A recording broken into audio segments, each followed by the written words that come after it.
After increasing tensions in the Middle East and Iran's attack on Israel, many people are seeing this issue moving toward a full-fledged war, while a large section also believes that if this war starts, it won't take long to escalate into World War III. But is this really going to happen? On October 1st, Iran shocked the entire world by launching its second direct attack on Israel this year. The first attack was in April 2024, which involved drones and cruise missiles, but this time the attack was carried out solely with ballistic missiles. This attack was so calculated that not a single missile fell in a populated area. Iran only targeted military bases and airfields, effectively sending a message directly to Israel. Israel received a second shock when its Iron Dome failed to intercept many of the missiles mid-air. Some of these missiles hit Israeli airways, where typically Israel's Lockheed Martin F-35 jets are stationed. Satellite images also confirmed that an Iranian missile fell directly on a hangar. Now, the world's eyes are on Israel. Everyone wants to know whether Israel will retaliate or not. If a full-scale war starts between Israel and Iran, what moments could easily turn this conflict into World War III? And most importantly, if war happens, many Western countries will stand with Israel, but who will support Iran? Welcome once again to RealThink TV's videos. Today, the Middle East once again stands at the brink of a deep and destructive war, where two powers have come face to face. This is considered the most dangerous moment for the region so far. These two powers, who have been fighting indirectly for the last 45 years, are now face to face. Israeli Prime Minister Benjamin Netanyahu responded to Iran firing 180 ballistic missiles by saying, "There will be accountability." The Israeli military also stated that Iran will be given a strong response. When, where, and at what scale the attack will occur is now a decision for the Israeli government. Last time, in April 2024, when Iran launched its first direct attack on Israel, the U.S. had advised Israel to remain silent.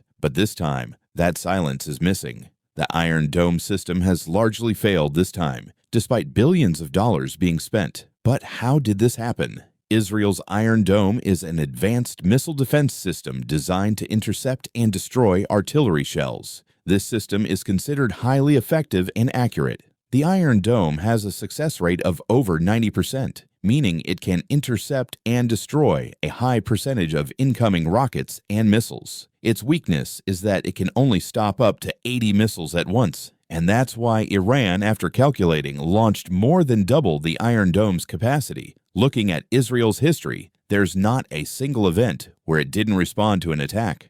So, it seems likely that this attack will also be answered. Even in response to the April attacks, Israel carried out a missile strike on Iran's Isfahan airbase. But that strike was so small in response to Iran's 170 drones and 30 cruise missiles that it wasn't highlighted much in the media. In fact, for several days, it wasn't even clear whether Israel had conducted the attack or someone else. In the current scenario, Israeli planners must be debating not when and where, but how strong the attack on Iran should be. Israel has three target options. 1. Conventional military attack, targeting the sites from which ballistic missiles were launched. These could be launch pads or command and control centers. It's also possible that Israel might target and kill a high-ranking official involved in planning the attack on Israel. 2. Economic targets, targets that would significantly damage Iran's economy. These could include oil fields, petrochemical or power plants, or shipping ports. However, experts believe this may not be the best option for Israel since it could harm civilian populations. And because Iran targeted only military installations in Israel with its ballistic missiles, Israel may avoid targeting civilian areas.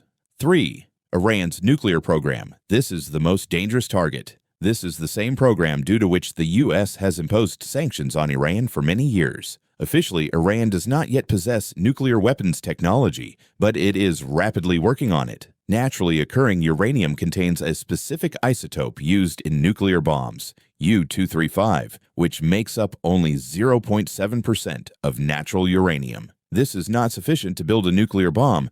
The quantity needs to be at least 20% enriched, a process called uranium enrichment. The U.S., Israel, and several countries believe that Iran is enriching uranium at secret nuclear facilities and is close to achieving its goal of building a bomb. If Iran acquires a nuclear bomb, they believe it will begin imposing its will on the world. Israel may target these nuclear facilities. Iran's largest enrichment plant is in the city of Natanz, and this facility has already faced several sanctions and inspections.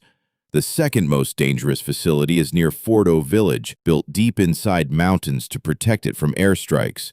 Besides these, Iran has other nuclear sites that could be on Israel's radar.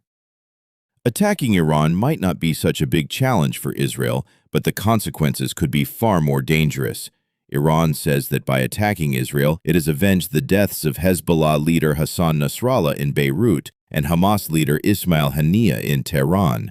In other words, the account is now settled. Iranian President Masoud Pezeshkian said, "What we have done is just a small glimpse of our capability. If Israel's Zionist regime even tries to retaliate, Iran will not be stopped." All this is because Iran has been facing international sanctions for years. To explain in simple terms, international sanctions are imposed to punish a country. Iran holds almost 10% of the world's oil reserves, putting it in fourth place globally. But due to sanctions, it can sell oil only to limited countries.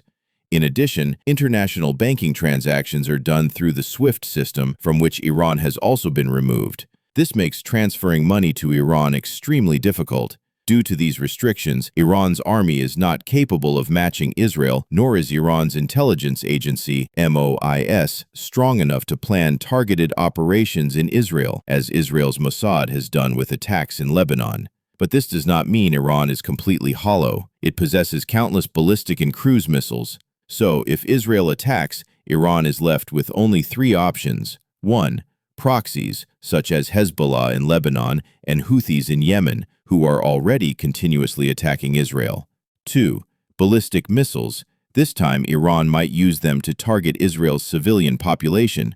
3. A strategic option.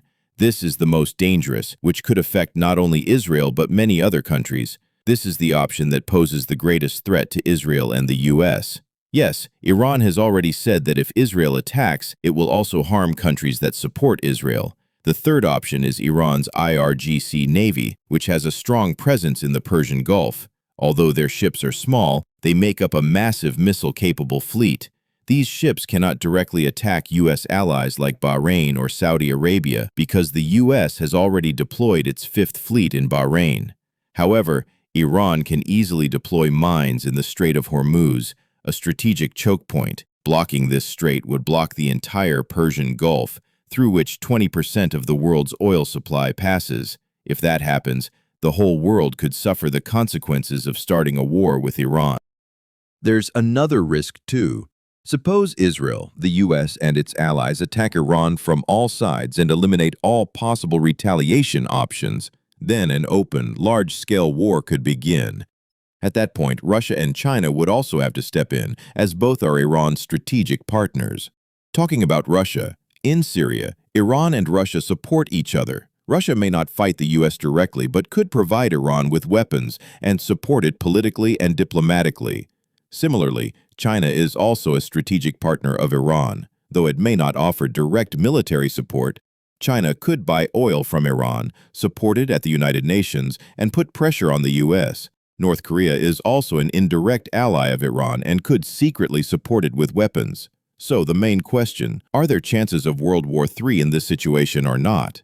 World war is a conflict in which major powers like the US, Russia, Europe, and China fight each other along with their allies. A war with Iran may not easily turn into a world war, but it's not impossible. In World War I and II, there were several cases where a country only supported another but still got directly involved in war. For example, after the assassination of Archduke Franz Ferdinand, Austria-Hungary attacked Serbia. Germany supported Austria-Hungary and Russia supported Serbia. Eventually, France and Britain joined the war because they were allies of Russia, and so the scope of the war expanded through alliances, leading to World War I. We see similar examples in World War II. When Germany attacked European countries, Italy supported it. Because of this, Allied powers like Britain, France, and the US also started targeting Italy, even though Italy had not yet launched any attacks. In war situations, no one looks at who started it. Like now in the Israel-Iran conflict, the U.S. is supporting Israel from afar. In World War II, the U.S. initially stayed out and focused on its economy, but then came the event that forced it into the war. Japan's attack on Pearl Harbor, which RealThink TV has a detailed video about, linked in the description. In short, if Israel launches a major attack on Iran, a full-scale war could begin between the two nations. And if the U.S. joins in, the war could spread across the region, increasing the chances of World War III. But these are just possibilities. Whether it will happen or not, only time will tell. What's your opinion on this entire matter? Tell us in the comments section. We hope you'll like and share this video from RealThink TV. Thanks a lot for your loving comments. See you in the next amazing video.